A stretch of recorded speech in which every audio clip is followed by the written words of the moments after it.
Assalamualaikum warahmatullahi wabarakatuh. Perkenalkan, nama saya Putri Taufani dan saya akan menjelaskan tentang teori motivasi. Dalam suatu organisasi, keberhasilan tidak hanya ditentukan oleh struktur, sistem, dan sumber daya yang dimiliki, tetapi juga oleh tingkat motivasi individu yang terlibat di dalamnya. Motivasi menjadi faktor penting karena berpengaruh langsung terhadap kinerja, produktivitas, serta kualitas komunikasi antar anggota organisasi. Oleh karena itu, teori motivasi merupakan salah satu konsep yang tidak dapat dipisahkan dari kajian komunikasi organisasi. Salah satu teori motivasi yang paling dikenal adalah teori hierarki kebutuhan yang dikemukakan oleh Abraham Maslow. Teori ini menjelaskan bahwa kebutuhan manusia tersusun dalam 5 tingkatan, yaitu kebutuhan fisiologis, kebutuhan keamanan, kebutuhan sosial, kebutuhan penghargaan, dan juga kebutuhan aktualisasi diri. Dalam konteks organisasi, individu akan terdorong untuk bekerja secara optimal apabila kebutuhan-kebutuhan tersebut terpenuhi secara bertahap. Misalnya, karyawan yang telah merasa aman secara finansial dan lingkungan kerja akan lebih mudah termotivasi untuk mencapai prestasi dan mengembangkan potensi dirinya. Selain itu, terdapat teori 2 faktor yang dikembangkan oleh Frederick Herzberg.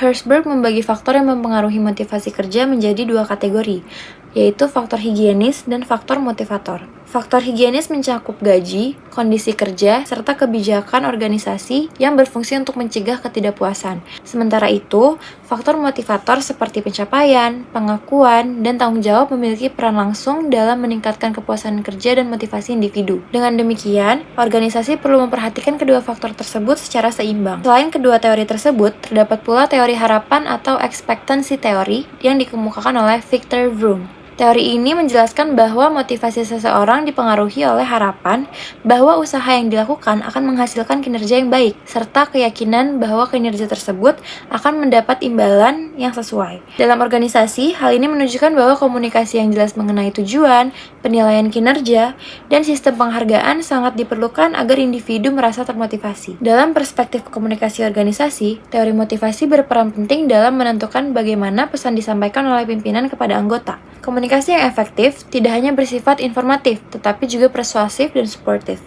Melalui komunikasi yang terbuka, umpan balik yang konstruktif, serta pemberian apresiasi, organisasi dapat menciptakan lingkungan kerja yang mampu meningkatkan motivasi dan keterlibatan anggota. Sebagai kesimpulan, teori motivasi memberikan pemahaman bahwa perilaku individu dalam organisasi tidak terlepas dari kebutuhan, harapan, dan persepsi terhadap lingkungan kerja. Oleh karena itu, penerapan komunikasi yang efektif menjadi kunci dalam meningkatkan motivasi, sehingga tujuan organisasi dapat tercapai secara optimal. Terima kasih.